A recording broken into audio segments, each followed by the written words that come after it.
anonim maupun yang on the record, itu kita bisa mendapatkan keterangan-keterangan bahwa proyek IKTP itu dikawal dari awal. Tadi seperti yang saya sebutkan, 7 bulan sebelum tender diumumkan kepada publik, itu pengusaha-pengusaha itu sudah mendapatkan bocoran-bocoran email dari Kementerian Dalam Negeri. Itu yang disebut Grand Design 2010. Grand Design 2010. Jadi di situ udah ada speknya, sudah ada kira-kira chip apa sih yang akan digunakan dan segala macam. Dan belakangan ternyata ya mereka lah yang kemudian memenangkan tender karena memang sejak awal sudah dikondisikan kan begitu.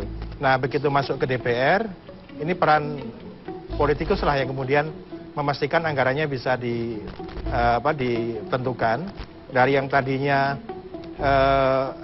bantuan luar negeri menjadi APBN. Di situ peran partai-partai untuk mengontrol atau memastikan bahwa APBN bisa membiayai proyek IKTP.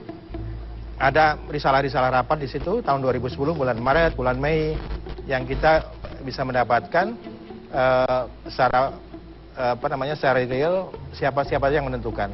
Nah di tengah itu di belakang layar tentu saja ada semacam proses deal bawah meja lah kurang lebih gitu ya.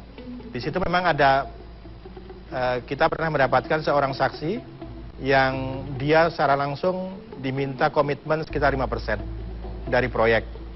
Bayangkan kalau 5,9 itu 5,9 waktu pagunya, lalu pemenang tender itu kan nilai penawarannya itu 5,8 sekian, pajaknya itu sekitar 700-an miliar, sehingga nilai proyeknya kan 5,2. Itu dipotong 5% ya masih sekitar 250 miliar. Tapi belakangan kalau mendengar dakwaannya kan ternyata komitmen awalnya itu malah 10% bukan 5%. Artinya 5% untuk partai X, 5% untuk partai X, partai Y, yang lainnya dibagikan kepada person-person di komisi. Dari tadi saya dengar cuma partai X dan partai Y ya. Ya. Berarti 2 partainya ya. Tunggu. Boleh nggak? Sedikit. Ya. Ini info A1,5.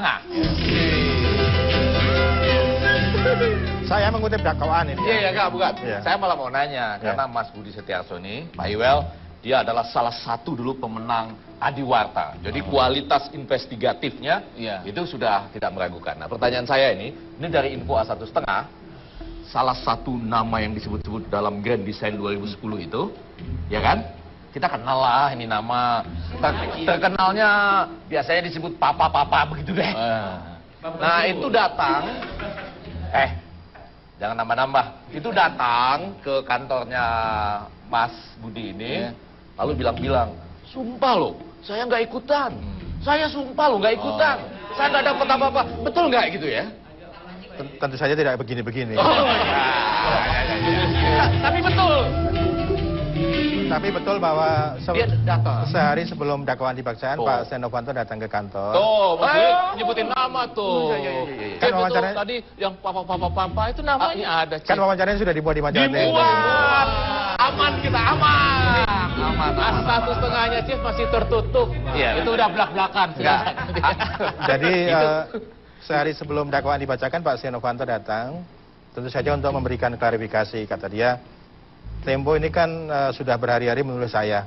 Jadi saya akan memberikan klarifikasi. Kata Pak Setia, demi Tuhan saya tidak terlibat. Boleh saya difoto dengan tangan begini. Ini bukan kampanye kata dia. Jadi memang dia bersumpah bahwa tidak pernah menerima uang dari IKTP. Tapi tentu saja itu kan pengakuan Pak Setia Novanto. Kalau kita lihat dakwaannya memang keterlibatan Pak Setia Novanto di sini sangat besar. Di halaman pertama bahkan itu sudah menyebut Pak Setia Novanto. Ada pejabat-pejabat di Kementerian Dalam Negeri, ada perusahaan-perusahaan di konsorsium. Nanti, kalau yang itu nanti kita bahas ya. Ini satu lagi. Informasi A1,5. Bahwa, perusahaan nih, yang memegang data kurang lebih 110 juta penduduk Indonesia itu, 110 juta loh, data kita yang sudah direkam, juga datang ke kantornya Mas Budi ini. Juga bilang, kami memang punya datanya loh, tapi sumpah, kami janji deh nggak akan pakai buat yang macam-macam. Gitu. Betul nggak itu ada? 1,5 lah itu ya. Wah, top. 1,5 ton. Jadi benar ya? Benar, Mereka jadi- menguasai data kita 110 juta lah pemirsa, data KTP dan perekaman kita. Cuma mereka janji nggak akan dipakai buat macam-macam. Sumpah deh, gitu ya. Jadi kurang lebih begini, 1 minggu sebelum dakwaan dibacakan kan Koran Tempo selama seminggu penuh kita menulis tentang problem iktp, dari korupsinya sampai korban masyarakatnya. Ini korupsi di iktp itu kan bukan soal bahwa proyek ini kemudian dipotong sekian persen, tapi ini adalah korupsi yang merugikan banyak masyarakat. Kenapa? Karena data identitas pribadi itu kan menjadi rahasia kita. Tapi itu dimiliki oleh sebuah perusahaan yang bahkan itu bukan anggota konsorsium pemenang tender iktp, tapi subkontraktornya. Kalau menurut KPK sebenarnya mereka sudah dibayar, tapi entah gimana bayarannya itu sehingga mereka merasa memiliki tagihan kepada pemerintah yang jumlahnya besar sekali. Dan kalau itu tidak dibayar, mereka mengancam tidak akan mengoperasikan sistem yang mereka punya. Itu artinya kalau kita merekam data sekarang, itu kita tidak bisa masuk ke dalam sistem mereka, sehingga kita tidak bisa tahu apakah data kita itu tunggal atau ganda dan segala macam. Tunggal, ganda, dan seminggu campuran, dan sebagainya ya. Setelah Tempo menulis itu, mereka datang memberikan penjelasan bahwa betul memang kami memiliki data itu, tapi kita sudah terikat sumpah untuk tidak menggunakannya secara sembarangan. Mereka bilang begitu. Gitulah ya. Sumpah nggak macam-macam mereka ambil ya. Ya, Mas Budi, ini akan kita undang berikut ini salah seorang yang namanya ditulis juga oleh Tempo. Oleh dakwaan, bukan oleh Tempo. Oleh dakwaan. Oleh dakwaan. Dakwaan dikutip oleh Tempo ya. Itu bayangannya tuh Tempo aja, padahal dikutip dari dakwaan ya. Nah, baik. Ini kita sambut bersama-sama sekarang Marzuki Ali.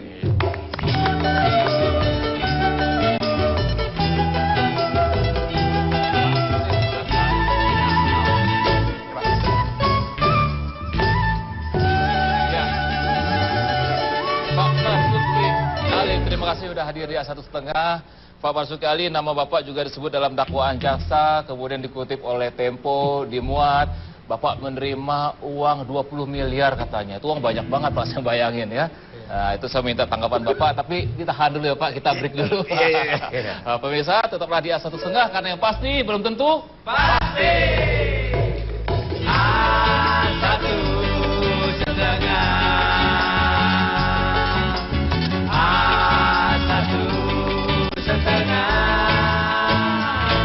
Topeng. Wah, bentar Cip, ini Topeng ini harus dipanggil dulu nih. Musik mana sini, tamunya udah pada datang. Musiknya dong ganti. Musik. Tamu datang baru minum aja bisa. Bawa dong. Coba. Musiknya salah. Ini beneran. Aman Pak. Tapi kan saya melihat, dari belakang saya lihat namanya memang disebut-sebut Bapak ini. Bapak yang mana? Bapak ini. Loh, Ini. ini siapa? Ya, yang punya perusahaan iktp.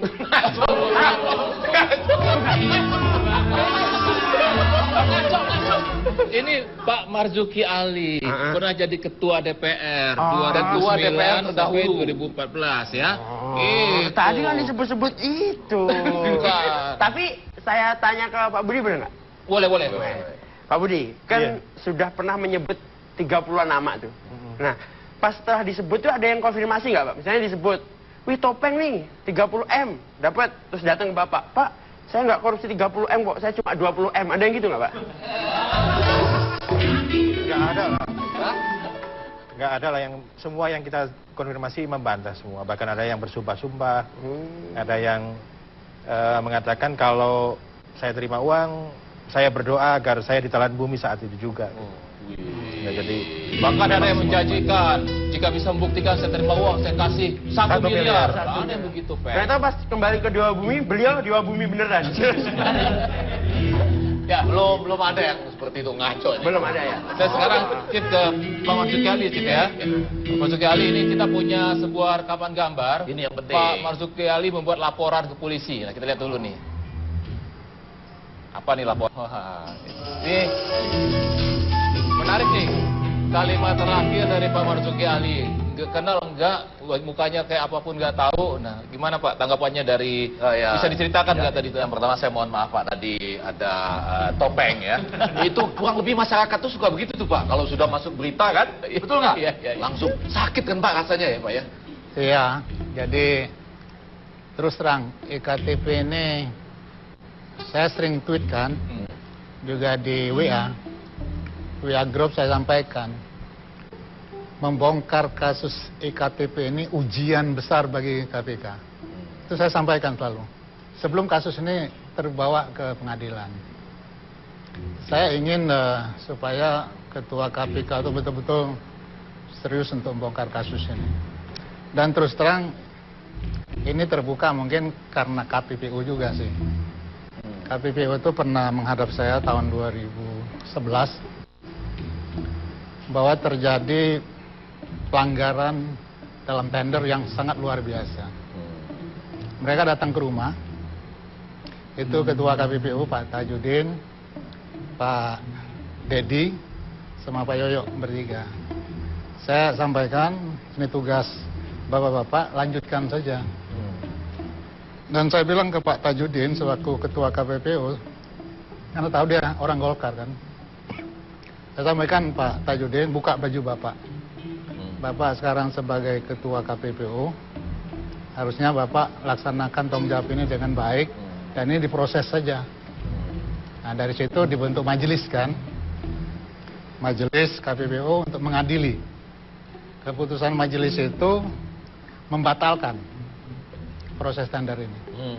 Nah, dengan posisi suara itu 3 yang membatalkan, 2 yang menyatakan itu tidak melanggar. Nah, lalu mereka banding ke pengadilan negeri, KPPU dikalahkan. Kemudian kasasi dimenangkan, tetapi sanksinya kecil sekali. Nah, tapi ada ide dari mereka itu untuk menyerahkan berkas ini ke KPK. Nah, itu kita apresiasi. Nah, dibawalah berkas dari KPPU ini diserahkan ke KPK. Dan cerdasnya KPK, dia merekrut investigator yang tadinya dari KPPU ya, yang melakukan investigasi terhadap iktp ini. Itu dijadikan penyidik di KPK. Nah, inilah bergulir sampai terbuka kasusnya. Tanpa bermaksud memotong cerita yang panjang ini, KPPU kan tahu ya, pemirsa, Komite Pengawas Persaingan Usaha. Komisi Pengawas. Pengawas Persaingan Usaha. Nah, balik ke yang tadi, Pak, kalau mereka dalam proses itu bisa banding dan segala macam ya, sampai akhirnya dibuka oleh KPU. Kalau Bapak sekarang susah bandingnya dong Pak ya, kan Bapak datang ke polisi, mengadu. Ya. Nah, sementara kasusnya kan sedang berjalan di KPK. Ada yang mengatakan belum bisa diproses sampai nanti dakwaan ini selesai, atau gimana Pak? Ya, ini sebagai bentuk komitmen aja, bahwa kalau kita merasa difitnah, kita nggak usah ribut, nggak usah membantah, rame-rame, tapi kalau diundang media datang. Tapi nggak usah datang ke media. Saya nggak pernah datang ke media menjelaskan, minta, nggak pernah. Selama saya menjabat 5 tahun, mau menutup kasus, cerita apa nggak pernah saya lakukan. Itu sudah komitmen ya. Supaya media silakan bekerja secara independen, silakan Tempo kan. Pernah nggak saya ada berita gini saya datang ke Tempo untuknya, saya nggak pernah lakukan. Itu bukan karakter saya. Jadi artinya kita silakan Tempo misalnya kalau membuka kasus dan sebagainya kita hormati. Tetapi manakala ada menyinggung tanpa klarifikasi, ada sesuatu tuduhan dan sebagainya, ya tentu ada jalurnya. Pak, tapi ya ada kan? yang kembaliin loh ya. Jadi udah nerima, kembaliin. Ya kan, ada yang dari konsorsium, ada yang dari swasta, ada juga anggota DPR. Udah kembaliin. Nah, semuanya 250. Pak, maaf, maksudnya kan ada yang mengembalikan. Ya. Berarti memang ada ya, terjadi di DPR ya? Kasusnya saya yakin terjadi. Oh. Tapi terus terang, saya sering nyampaikan, sejak saya ketua DPR, saya selalu nyatakan pada pemerintah. Pemerintah itu janganlah mencoba-nyoba ngasih uang kepada DPR. Diajukan aja anggaran, pasti disahkan kok. Nggak perlu dipengaruhi DPR dan sebagainya. Ini pernah terjadi kasus gedung DPR kan? ada satu BUMN yang bagi-bagi duit di DPR. Alasan itulah saya rapim kan, kita batalkan. Tadinya saya semangat, tapi begitu tahu ada pembagian uang, saya batalkan. Dan saya telepon menterinya, Pak Mustafa Bakar. Pak Mustafa, saya bilang anak buah bapak ini kurang ajar. Kok bagi-bagi duit di sini? Ini masih dalam kita pembahasan, kok bagi-bagi duit di DPR? Pernah kita tulis di Tempo juga ya Pak? Ya, barangkali saya nggak tahu. Saya jarang baca sih. Ya, habis kita nggak punya, mau diceritain apa silahkan aja kok. Saya mau nanya ke Pak Budi, ini wajahnya udah. Pak Marzuki, sekarang pertanyaannya adalah, menurut Bapak kenapa sih kok tiba-tiba nama Bapak dimasukkan berikut angka 20 miliar itu? Sudah 3 kali loh, bukan baru kali pertama. Tapi baru ini yang masuk pengadilan. Dulu waktu kasus gedung kata saya terima triple check. Itu pernah. Tapi saya nggak pernah terima. Ada kasus Hambalang kata $1 juta. Hambalang? Hambalang katanya. Tapi tidak masuk pengadilan. Kan aneh, bingung saya. Lah ini yang ketiga nih ya? Ini masuk. Wah ini sudah nggak main-main. Saya tanya ke Pak Budi terkait ini ya. Ini ada cerita. Informasi A, 1,5. Katanya. Saya nanya ke Pak Budi. Tapi nanti Pak Marzuki Ali izin boleh memberi komentar. Katanya begini, ada kejadian begini. Uangnya sudah dibagi-bagi. Lalu katanya, mohon maaf nih Bapak, Pak Marzuki Ali datang. Bilang katanya, kalian udah bagi-bagi? Udah pada dapat? Kok saya belum? Lalu tunggu jelas dulu. Ini Chief juga dengar, makanya nanti tanya dengan Pak Marzuki Ali. Iya. Nah, saya mau nanya ke Pak Budi. Oh, Pak Budi. Pernah dengar kisah yang begitu nggak gitu? Ah, itu. Silakan Pak. Pak Budi dulu aja. Saya jadi penasaran. Jadi penasaran ya. Barangkali ya. Saya dengarnya setengah-setengah itu. Betul ya. Belum 1,5. Belum setengah. Ya, begitu. Ya saya nggak tahu. Tapi Saya pikir nanti kita dengarkan di persidangan. iya. Pasti akan masuk cerita itu. Oh, akan masuk ke cerita itu? Iya. Kalau tidak salah. Setengahnya masih kita tunggu lagi. Nah, Chief, sebelum masuk ke persidangan di sini dulu Chief udah ada Pak Marzuki Ali. Ya, benar nggak Pak? Gitu. Sampai ada cerita begini. Saya tidak pernah menyentuh apapun yang terkait dengan proyek. Itu sudah komitmen pribadi saya. Manakala saya masuk politik, secara ekonomi saya sudah siapkan. Jadi saya nggak mau terpengaruh oleh ya apa yang terjadi di DPR. Saya tahu semua kok. Tapi saya berusaha untuk memperbaiki. Kesekjenan DPR itu boleh ditanya 5 tahun. Tidak sekalipun saya nyentuh proyek di Sekjen.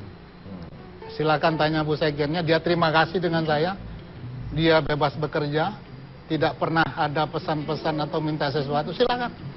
Silakan semuanya ditanya. Tanya menteri, tanya. Saya nggak pernah berurusan dengan proyek. Saya kerja betul-betul memikirkan kepentingan rakyat. Chief, ini katanya Chief, dampak dari KTP ini, wah, bisa sampai Pilpres 2019. Tadi tanya Mas Budi juga ya, sama Pak Marzuki Ali. Benar nggak nih? Kalau sampai 2019 itu panjang juga, Chief. Ini baru 2017 nih. 18, 19, atau terus-terusan. Nah, bahkan sebetulnya sih sudah berusaha ditutup-tutupin. Menurut info A1,5, udah ditutupin juga sama pertemuan yang klub presiden kemarin itu loh. Nah, terlalu jemput ya. Supaya nggak berkepanjangan gitu loh. Bisa kita bongkar lagi. Terus di A1,5 kan yang pasti belum tentu. Pasti. Dampak dari kasus KTP ini. Nah, ini data kita yang dipegang oleh perusahaan asing. Saya bisa bayangin itu ya kalau datanya dibikin ngaco-ngaco jelang pilkada. Pilpres, aduh ngaco gitu ya, itu satu. Yang kedua, image-nya, citranya. Ini kan menyebut nama-nama kan, nama-nama orang-orang yang bisa jadi juga, oh ini kan teman-temannya, waktu pas lagi pilkada atau pas lagi pilpres gitu ya. Tapi betulkah dugaan ini bahwa ini akan panjang? Pak Budi dulu. Pak Budi. Ya, kalau saya sih lebih fokus ke kasus hukumnya dulu. Ya. Karena di situ pasti akan sidangnya panjang. Bayangkan KPK memeriksa sekitar 200 saksi, hampir 300. Kalau dihadirkan semua itu bisa berbulan-bulan kan. Nah di situ akan terbuka siapa yang menerima, siapa yang mengatur dan segala macam. Dan saya kira akan banyak kesaksian penting di situ yang ada hubungannya dengan ya mau nggak mau politik gitu.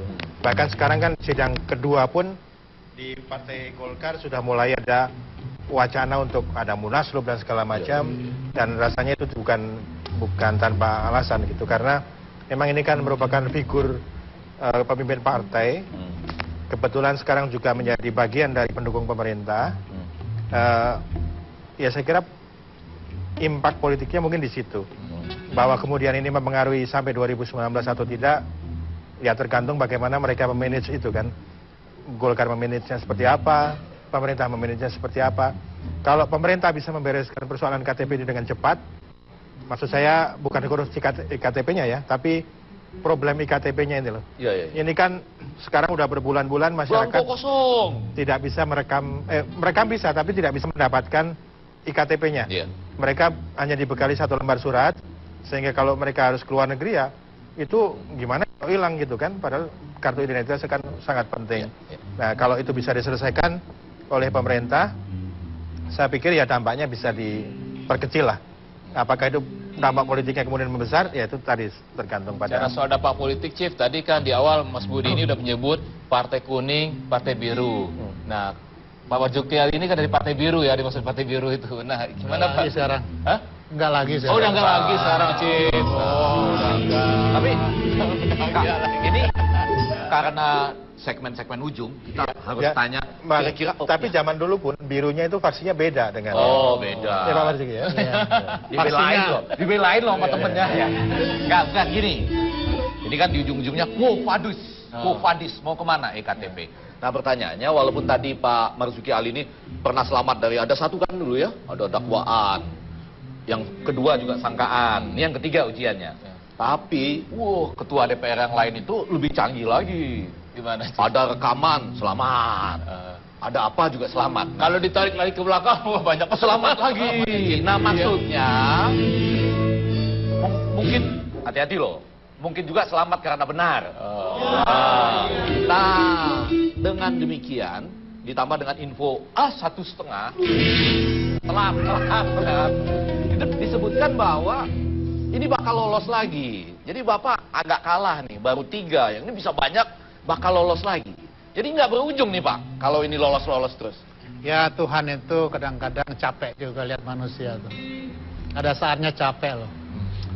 Kan Tuhan memang selalu ada kasih sayangnya ya. Tapi suatu saat Tuhan tuh capek. Pada saat capek ya terbukalah semua itu. Pasti itu terjadi. Jadi kita nggak usah menganggap orang itu sangat kuat, sangat hebat, sangat licin.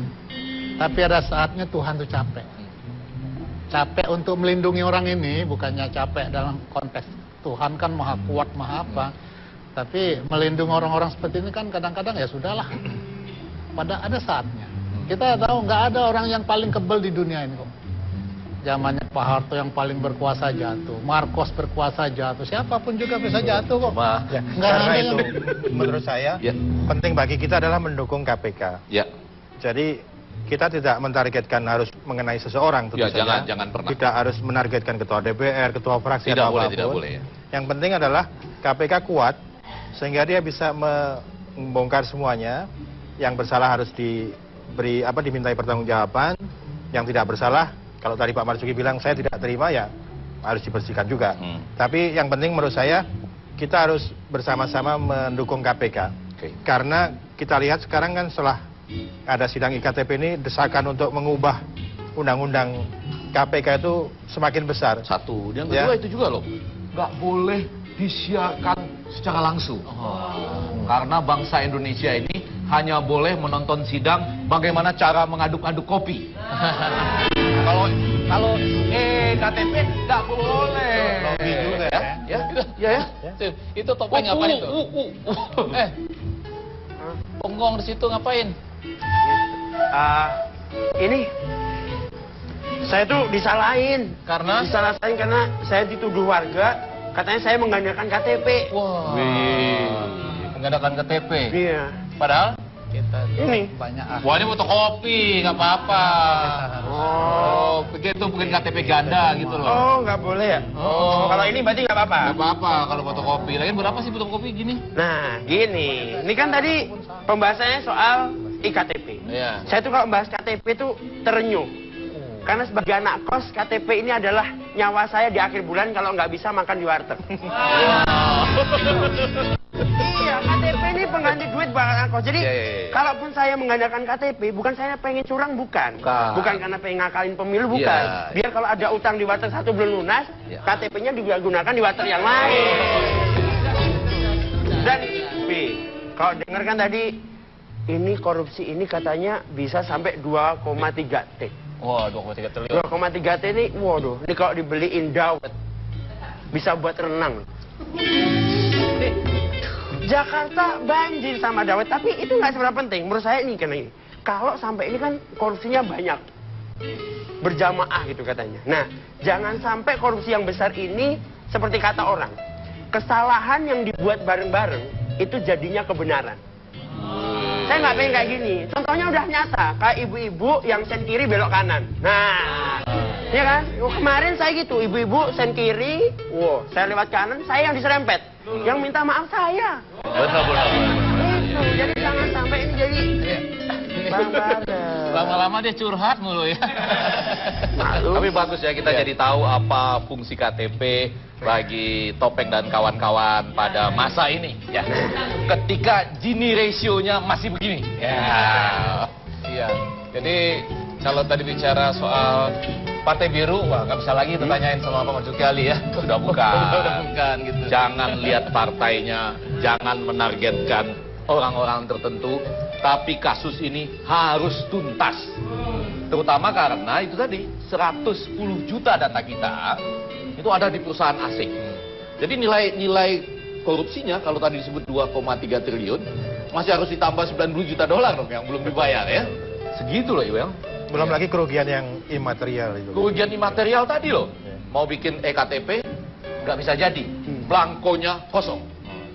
Itu. Baik, Chief. Terima kasih Pak Marzuki Ali sudah hadir di sini, juga Mas Budi sebenarnya. Boleh kesimpulan sedikit saja. Saya cuma mau ngasih tahu gini, dalam minggu ini ada kasus yang menarik, yaitu mobil presiden mogok.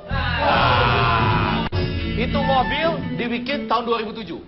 Mogok sekarang, ya kan? Memang sudah lama lah, harus layaknya diganti. Tapi kalau kasus ini terjadi 2011 sampai 2012, ya. Mudah-mudahan nanti juga jangan sampai mogok. Dan kalau ada salah-salah kata ya, baik di acara ini maupun saya selama di A1,5 ini ya, mohon maaf karena tadi menyebut-nyebut nama-nama juga kan, itu tidak ada maksud menargetkan orang ataupun partai tertentu. Begitu ya, Pak Marzuki Ali ya. Ya, silakan Pak Iwel. Baik pemirsa, tetap saksikan A1,5 kita di ujung acara ya. Setiap hari Senin pukul 21.30 karena yang pasti belum tentu pasti.